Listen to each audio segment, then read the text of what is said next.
ಇನ್ನು ಮೈಸೂರಿನಲ್ಲಿ ಮೋದಿ ಮತ್ತೊಮ್ಮೆ ಪ್ರಧಾನಿ ಅಭಿಯಾನ ನಡೀತಾ ಇತ್ತು. ಆದರೆ ಅನುಮತಿ ಪಡೆಯದೆ ಭಿತ್ತಿ ಪತ್ರಗಳನ್ನು ಪ್ರದರ್ಶಿಸಲು ಯತ್ನ ಆಗಿದೆ.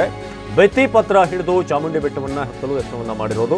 ಮೈಸೂರಿನಲ್ಲಿ ಮೋದಿ ಮತ್ತೊಮ್ಮೆ ಪ್ರಧಾನಿ ಆ ಒಂದು ಅಭಿಯಾನ ನಡೀತಾ ಇದೆ. ಆ ಸಂದರ್ಭದಲ್ಲಿ ಯಾವುದೇ ಅನುಮತಿ ಪಡೆಯದೆ ಭಿತ್ತಿ ಪತ್ರಗಳನ್ನು ಪ್ರದರ್ಶಿಸುವಂತ ಯತ್ನ ಆಯಿತು.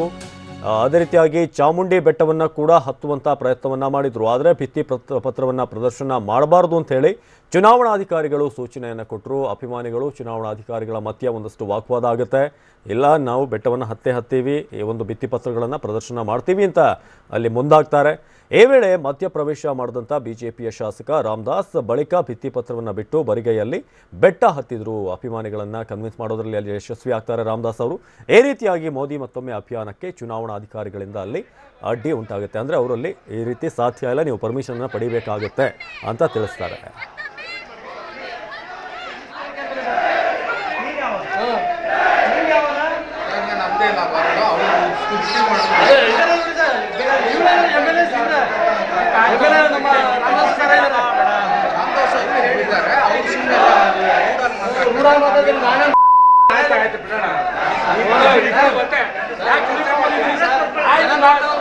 ಚರ್ಚೆ ಮಾಡಬೇಡ, ಹೋಗ್ಲಿ ಬಾಸ್.